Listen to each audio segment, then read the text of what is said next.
Welcome back, Zona Bros, or welcome if you're new. Today we're going to be looking at this 2022 Kia K5. We're going to be doing a quick walk around, going over the front, the side, and the back, and also the inside. So over in the front, we got really nice black accents all over the car. In the front, the grill is black and the lower grill, plus the side vent. Wheel vent down here is also black. It contrasts really nicely with the gray color. It just makes it kind of pop out really well, so it's a nice styling feature. I really like these aggressive headlights. They have orange DRLs, so they look super nice at night. They kind of made this a sportier sedan. Like I really like that. This car does come standard with some driver's assistance. This is a little bit upgraded. It does have the front radar. It has adaptive cruise control. It does have lane centering with curves, so it will take curves and stuff on the highway. It's super nice on long drives. So taking a look under the hood, we do have a 1.6 liter 4-cylinder engine. It's an inline engine. It is turboed. So the thing with this car is it kind of does have a lot of turbo lag. So let's say I'm flooring it, I floor it all of a sudden. It's gonna take about 2 to 3 seconds for the turbo to actually kick in. Like you can feel that the car is like trying to go forward, and it's that 1.6 liter engine working. But then as soon as the turbo kicks in, it really pushes you after that. But there is like a considerable amount of turbo lag that you could definitely notice when flooring it. I don't think it's gonna be that big of an issue for people who just drive the car to get from point A to point B. We're over here on the side of the car. Let's talk about the wheels real quick. Two-tone wheels. They look super nice. They're black accented, just like the rest of the accents on the car, so it really fits in pretty well. A couple of things I forgot to mention were this mirror cap. I really like the way it's shaped. Kind of reminds me of a Mini Cooper. Another thing I wanted to talk about was this plastic unlock and lock button. So usually with newer cars, modern cars, they usually have a sensor in the back. When you put your hand through, it opens the door, or it unlocks the car. In the Kia though, there's a very cheap black plastic button that they apparently wanted to use to unlock and lock the car. The problem with this button is it looks so out of place on the car. Like the car looks so well finished, so well made. It looks like a really expensive car, but then you got this little plastic button that's it's kind of an eyesore, I guess. So we're over at the back of the car now. The thing I really like about the back is this spoiler. I think this only comes with the GT line trim. It's a black spoiler, so like I said, the black accents, they look nice on the car.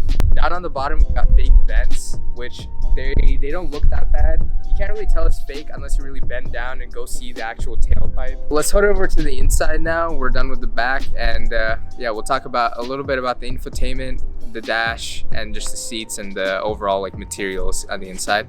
Let's go check it out. Okay, so we're inside the Kia K5, and first impressions, looks pretty nice. So on the left side, we're gonna have some of our window controls. They're pretty basic, nothing too special. In the middle, we have our wheel. It has a flat bottom.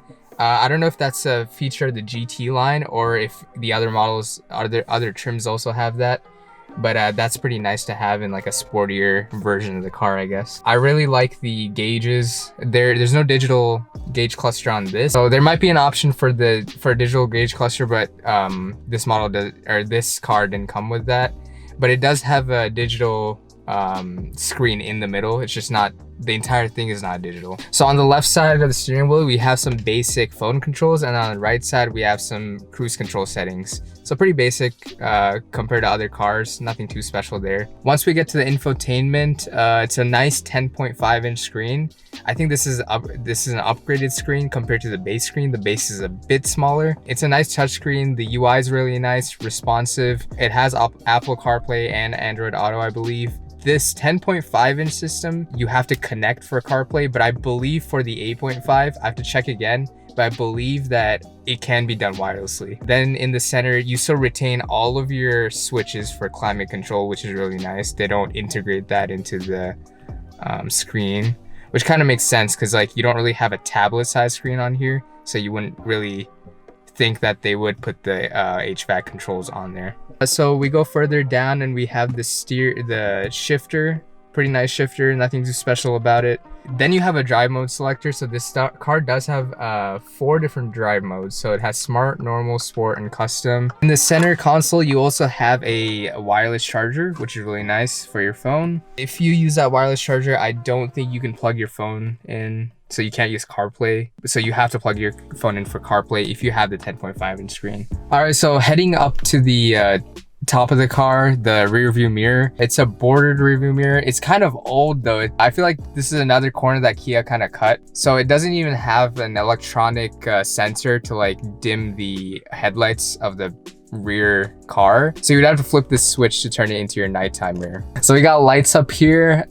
We got our emergency calling and information stuff, and we got some settings for the panoramic moonroof or sunroof. These lights are pretty cool because they have touch sensors on them, so when you touch them they turn on, which is a cool feature. There's no like buttons or anything. So yeah, that's pretty much a good overview of the outside and inside of the Kia K5. If you like this video, make sure you hit the thumbs up button. If you have any friends who are looking to get a K5, make sure you share this video with them. Please remember to comment down below if you want to look at some specific part of the car, like the infotainment. Comment down below, let us know. And also remember to subscribe, and we'll see you next time.